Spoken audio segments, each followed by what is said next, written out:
À travailler du barreau de la même façon pour leur rendre un petit peu hommage. Qu'est-ce qu'on appelle travailler à plat? Vous allez comprendre.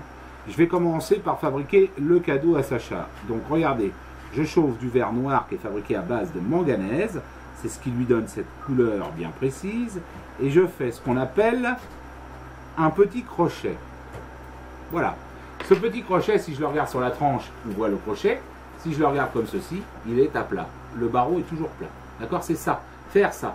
Mais le problème, c'est que quand on fait une enseigne lumineuse, quand on a écrit la lettre A, par exemple, eh bien derrière, il faut écrire la lettre B, et ainsi de suite.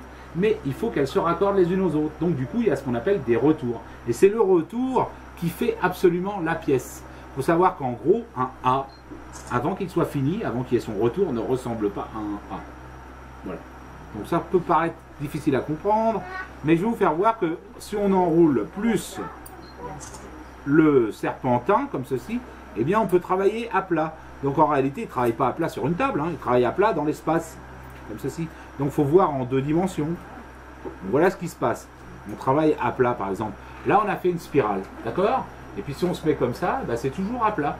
Hein, on voit toujours la même chose d'un barreau. On peut même s'amuser à faire des courbes plus larges.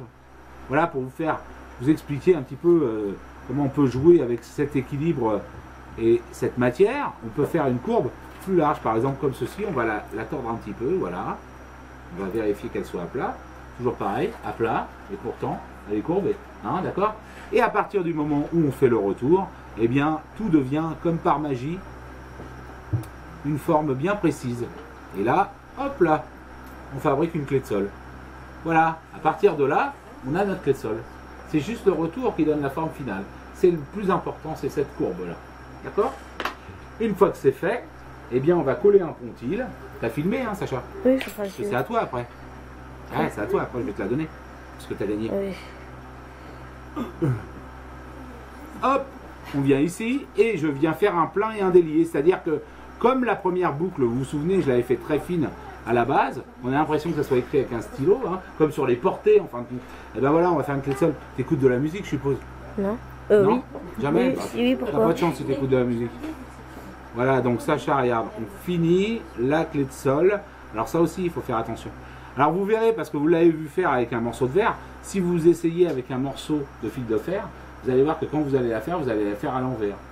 En réalité, il faut penser à l'envers. Il faut la voir dans l'autre sens. Voilà. Ça paraît tout bête, hein, mais une fois qu'on a compris le truc, ça vient. Mais voilà. Vous verrez quand vous le ferez. C'est mieux, on se rend mieux compte. Voilà. Donc ça, c'est pour Sacha, d'accord? On a fait une clé de sol comme ça en verre noir.